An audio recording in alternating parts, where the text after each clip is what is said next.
Hello dear student, I welcome to you all in the class of assembly physics. Student, हमारा ionisation chamber क्या हो गया था, complete हो गया था। और बीच में हमने एक वीडियो ऐसा भी डाला था जिसमें अपन केवल गैस डिटेक्टर उसका हमने प्रिंसिपल जाना था स्टूडेंट। ठीक है, तो आज अपन स्टूडेंट एक नया जो काउंटर है उसको स्टार्ट करते हैं जिसका नाम है प्रोपोर्शनल काउंटर। ठीक है स्टूडेंट, आयोनाइजेशन चैम्बर कंप्लीट होने के बाद आज अपन स्टार्ट करेंगे प्रोपोर्शनल काउंटर। देखिए स्टूडेंट, इस काउंटर की खास बात है, कुछ ड्रॉबैक्स भी है। तो स्टूडेंट पहले अपन क्या पढ़ेंगे, इसकी स्ट्रक्चर, फिर जानेंगे वर्किंग, फिर एडवांटेज और फिर ड्रॉबैक्स। ठीक है स्टूडेंट, तो देखिए अपन अनुपातिक गणित की बात करने से पहले यदि हम आयोनाइजेशन चैम्बर की बात करें तो उसमें हमने कहा था कि यह हाई आयोनाइजिंग पावर वाले पार्टिकल्स को क्या करता है, डिटेक्ट करता है। फॉर एग्जांपल अल्फा पार्टिकल, अर्थात वे कण जिनकी हाई आयोनाइजेशन क्या हो, पावर हो।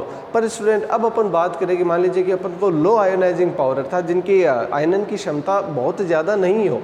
ठीक है, तो अब उनको अपन को क्या करना है, डिटेक्ट करना है। तो उसके लिए फिर अपन को एक नया क्या रहेगा, चैम्बर रिक्वायर्ड रहेगा। ठीक है, या काउंटर रिक्वायर्ड रहेगा जिसको अपन क्या बोलते हैं, प्रोपोर्शनल काउंटर। अर्थात यह हाई आयोनाइजेशन चार्ज पार्टिकल के साथ साथ लो आयोनाइजिंग चार्ज पार्टिकल को भी क्या करता है, डिटेक्ट करता है। तो स्टूडेंट ये दोहरा काम करता है। यदि आपको हाई चाहिए तो भी आप यूज़ कर सकते हो, यदि आपको लो चाहिए तो भी आप यूज़ कर सकते हो। ठीक है स्टूडेंट, तो पहले अपन थोड़ा सा इसकी स्ट्रक्चर जान लेते हैं, फिर आज अपन इसकी क्या देखेंगे, वर्किंग देखेंगे। ठीक है स्टूडेंट, तो देखिए सबसे पहले स्ट्रक्चर की बात करूँ तो एक काउंटर बनाया हुआ है। ठीक है, काउंटर में क्या है स्टूडेंट, एक प्रकार का बॉक्स बोल सकते हो या एक प्रकार का चैम्बर आप बोल सकते हो। यहाँ पे स्टूडेंट एक विंडो लगी रहती है, क्या, खिड़की, एक खिड़की लगी रहती है। अब ये खिड़की क्या करेगी, इसमें से आप कुछ भी, जैसे मान लीजिए कि आपको कुछ गामा रे इंसिडेंट करवानी है, ठीक है, तो आप इस खिड़की से क्या करवा सकते हो, इंसिडेंट करवा सकते हो। अर्थात कोई भी विकिरण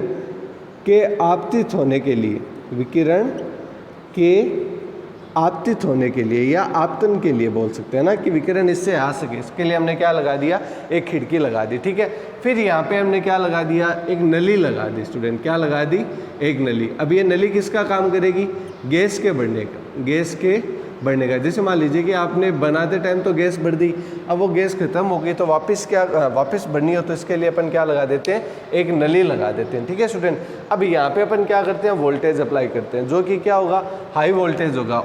कितना होगा, यहाँ पे जो वोल्टेज अपन यूज़ करेंगे स्टूडेंट, उसकी वैल्यू होगी 200 वोल्ट से 1000 वोल्ट तक, 200 वोल्ट से 1000 वोल्ट तक, पहली बात। दूसरी बात, यह वोल्टेज किससे ज़्यादा होगा, जो लास्ट आपने पढ़ा था, कौन सा, आयोनाइजेशन चैम्बर में जो वोल्टेज यूज़ करते हैं उससे क्या होगा, ज़्यादा होगा। ठीक है स्टूडेंट, अब हमने यहाँ पे क्या बढ़नी है, गैस बढ़नी है। पर गैस बढ़ने से पहले अपन थोड़ा सा स्ट्रक्चर पूरा समझ लेते हैं।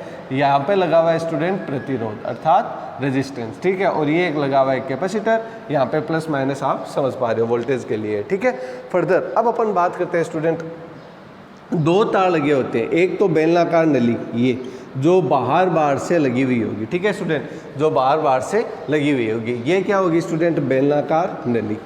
ये होगी, यहाँ पे लिख देता हूँ मैं, बेलनाकार नली। ठीक है स्टूडेंट, अब इसका जो व्यास रहेगा वो क्या रहेगा, वो एक ज़्यादा रहेगा, किसके रेस्पेक्ट में स्टूडेंट, ये छोटे वाले तार के रेस्पेक्ट में। ठीक है, तो देखिए यहाँ पे लगा दी हमने बेलनाकार नली और उसके अंदर एक महीन कांच का मनका लगा देते हैं। ये क्या है स्टूडेंट, कांच का मनका। कांच का मनका इन सेंस कि एक छोटा सा कांच का दाना। ठीक है, उसमें आपने तार बांधा सॉरी, तार से क्या लटका दिया, एक कांच का मनका लटका दिया। ठीक है, अब ये तार किसका काम करेगा स्टूडेंट, ये काम करेगा एनोड का।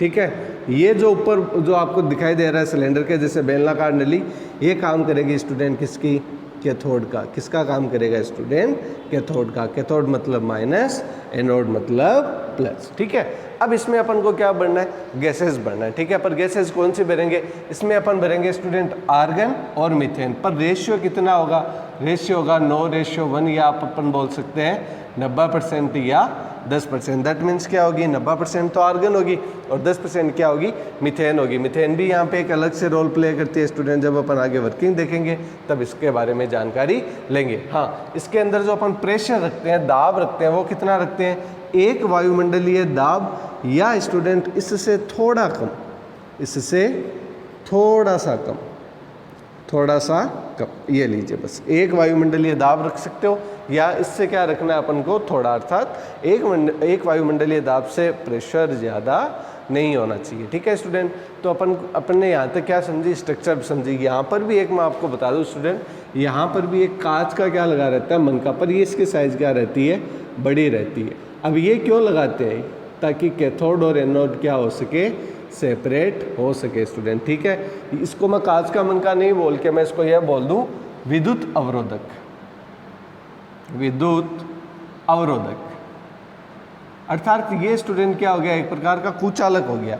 अब ये काम क्या करेगा, ये एनोड और इस कैथोड को सेपरेट करने का काम करेगा। यदि अपन यहाँ पे ये चीज़ ना लगाएं स्टूडेंट, तो होगा क्या, यहाँ पर फिर जो दो प्लस और माइनस एक साथ मिल जाएंगे, और मिलने से क्या हो जाएगी, स्पार्किंग, या जो हमारा अपरेटस है वो क्या हो जाएगा, डिफ्यूज़ हो जाएगा। तो हमारा अपरेटस डिफ्यूज़ ना हो, इसके लिए अपन यहाँ पे क्या लगा देते हैं, एक विद्युत अवरोधक लगा देते हैं। यहाँ पर एक छोटा सा पतले तार के साथ अपन क्या लगा देते हैं, कांच का मनका लगा देते हैं। ठीक है स्टूडेंट, तो ये हमारा क्या बना, एक स्ट्रक्चर बना। ठीक है, इस स्ट्रक्चर का मतलब बस इतना सा स्टूडेंट, बाहर जो धात्विक बेलनाकार लगी हुई है और इसके अंदर क्या लगा हुआ है, एक तार लगा हुआ है, मतलब एक व्यास का कंपैरिजन किया गया, बस और कुछ नहीं है।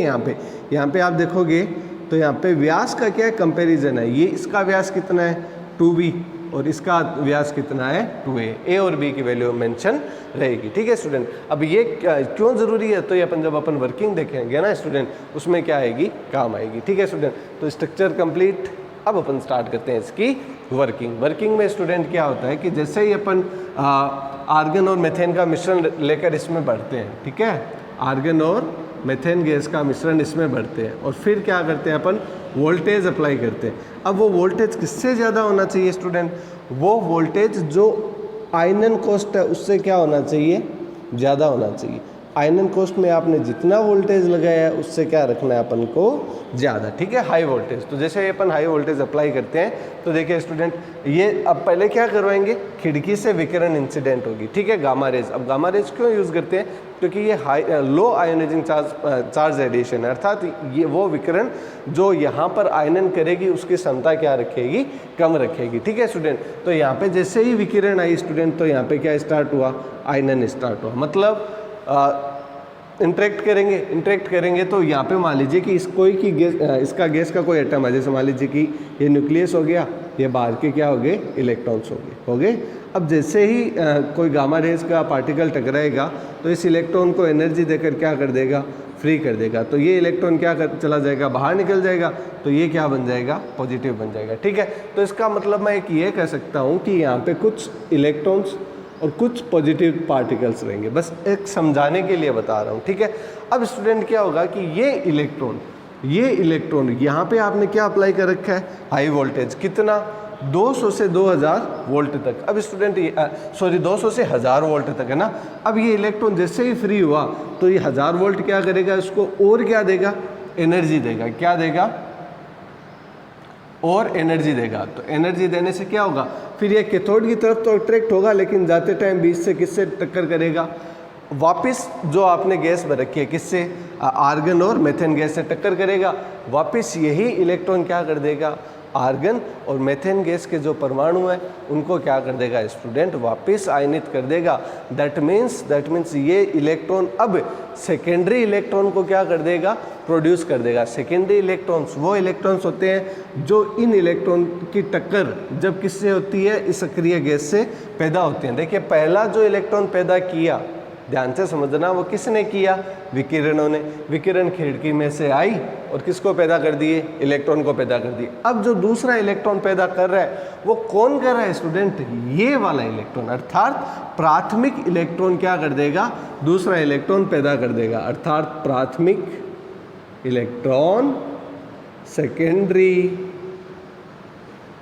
इलेक्ट्रॉन्स क्या कर देगा, पैदा कर देगा। ठीक है स्टूडेंट, अब होगा क्या, अब इलेक्ट्रॉन जब पैदा हो जाएंगे तो क्या बन जाएगी, यहाँ पे इलेक्ट्रॉन्स की संख्या ज़्यादा हो जाएगी और जितने ज़्यादा इलेक्ट्रॉन फ्लो होंगे उतना ही ज़्यादा क्या होगा, धारा का मान। प्रीवियस वीडियो मैंने इसीलिए बनाया था स्टूडेंट, उसमें हमने क्या किया था, ग्राफ को डिस्कस किया था, जो कि कुछ ऐसा सा क्या रहता है, ग्राफ रहता है।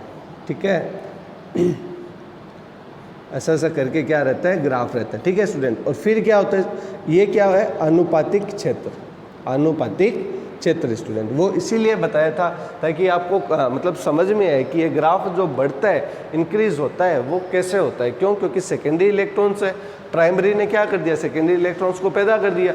अब ये सेकेंडरी इलेक्ट्रॉन्स भी क्या हो गए, धारा में तो योगदान देंगे ना, तो यहाँ पे धारा का मान क्या होता है स्टूडेंट, बढ़ जाता है। जैसे ही आप वोल्टेज को बढ़ाते हो धारा का मान बढ़ जाता है, फिर यहाँ पे ग्राफ आता है, और वोल्टेज बढ़ाते हो तो और बढ़ जाता है, और फिर वोल्टेज क्या हो जाता है, मतलब धारा पे डिपेंडेंसी को ख़त्म कर देता है। ठीक है, तो ये तो आगे जब अपन पढ़ेंगे तब आएगा, लेकिन हमारे अनुपातिक क्षेत्र के लिए क्या ज़रूरी है, अनुपातिक क्षेत्र के लिए बस इतनी सी वर्किंग समझना ज़रूरी है कि जैसे ही विकिरण अंदर आई, विकिरणों ने इलेक्ट्रॉन पैदा किया, अब ये इलेक्ट्रॉन टक्कर करके वापस क्या पैदा कर देंगे, कुछ नए इलेक्ट्रॉन्स को क्या कर देंगे, पैदा कर देंगे। तो प्राथमिक जो प्राइमरी इलेक्ट्रॉन्स है वो सेकेंडरी इलेक्ट्रॉन्स को क्या कर देंगे, जनरेट कर देंगे स्टूडेंट, और वो किस तरफ फ्लो करेंगे, एनोड की तरफ। तो क्या होगा स्टूडेंट, धारा का मान और ज़्यादा बढ़ जाएगा। तो ये क्या रहती है स्टूडेंट, इसकी सिंपल वर्किंग रहती है, लेकिन वर्किंग में एक चीज़ जानना आपको बहुत ज़रूरी है, हालांकि सिंपल है, कोई ज़्यादा बड़ी बात नहीं है, लेकिन उसको अपन जान लेते हैं। ठीक है, मेरा ये था कि एक ही स्क्रीनशॉट में आपको मैं लगभग करवा दूँ जितना हो सके। एक इस पे अपन वीडियो और बनाएंगे ताकि आप इसको और कंप्लीट अच्छे से समझ सको। देखिए स्टूडेंट, V इक्वल्स टू होता है ED। ठीक है, तो E इक्वल्स टू क्या हो गया, V इक्वल्स टू ED। ठीक है स्टूडेंट, तो यहाँ पे E की वैल्यू V इक्वल्स टू होगी ED, तो यहाँ पे V क्या हो गया स्टूडेंट, E अपॉन कितना हो गया, D हो गया। ठीक है, V equals to ED, V equals to ED, बोल सही रहे लेकिन लिख दिया गलत। ठीक है, तो E की वैल्यू कितनी है स्टूडेंट, E की वैल्यू है V अपॉन D। अब D को स्टूडेंट, दूरी को क्या मैं R से रिप्रेजेंट कर सकता हूँ, आराम से कर सकते हैं। ठीक है, तो दैट मीन्स ये कितना हो जाएगा, ये हो जाएगा V अपॉन यहाँ पे कितना हो जाएगा R, V अपॉन कितना हो जाएगा R। पर स्टूडेंट यहाँ पे एक इंटरेस्टिंग फैक्ट ये है कि इसका इलेक्ट्रिक फील्ड फाइंड आउट करने के लिए आपको एक टर्म और करनी पड़ेगी, log of B upon A। अब आपको पता चल गया होगा कि यहाँ पे B क्या है, जो धातु की बेलनाकार नली है जो कि कैथोड का काम कर रही है, जो कि बाहर है, उसकी क्या है, रेडियस है, और A क्या है, जो अंदर कौन सी, कांच के मनके से लटका हुआ जो तार है, उसकी क्या है, रेडियस है। तो इनकी जब अपन वैल्यू रखेंगे स्टूडेंट, वैल्यू दे रखी है, तो हमारे पास जो इलेक्ट्रिक फील्ड आएगा वो लगभग 4.3 इंटू 10 टू की पावर क्या आएगा, 6 के बराबर आएगा, वोल्ट अपॉन मीटर। तो इतना ज़्यादा हाई इलेक्ट्रिक फील्ड क्या होगा, जनरेट होगा। अब ये इलेक्ट्रिक फील्ड क्या करेगा, सेकेंडरी आयंस को प्रोड्यूस करवाने का क्या करेगा, काम करेगा। तो ये एक सिंपल सा क्या रहता है, इसका वर्किंग रहता है। एडवांटेज क्या है, एडवांटेज है इसके हाई एनर्जी चार्ज पार्टिकल के साथ साथ आप लो एनर्जी चार्ज पार्टिकल को भी क्या कर सकते हो, डिटेक्ट कर सकते हो। बट स्टूडेंट ये सारा कुछ अपन एक अलग वीडियो में मैं बनाना चाहूँगा ताकि 2 वीडियो से आप इसको कंप्लीट और आसानी से समझ सको। तो मिलते हैं स्टूडेंट नेक्स्ट वीडियो में, तब तक के लिए धन्यवाद।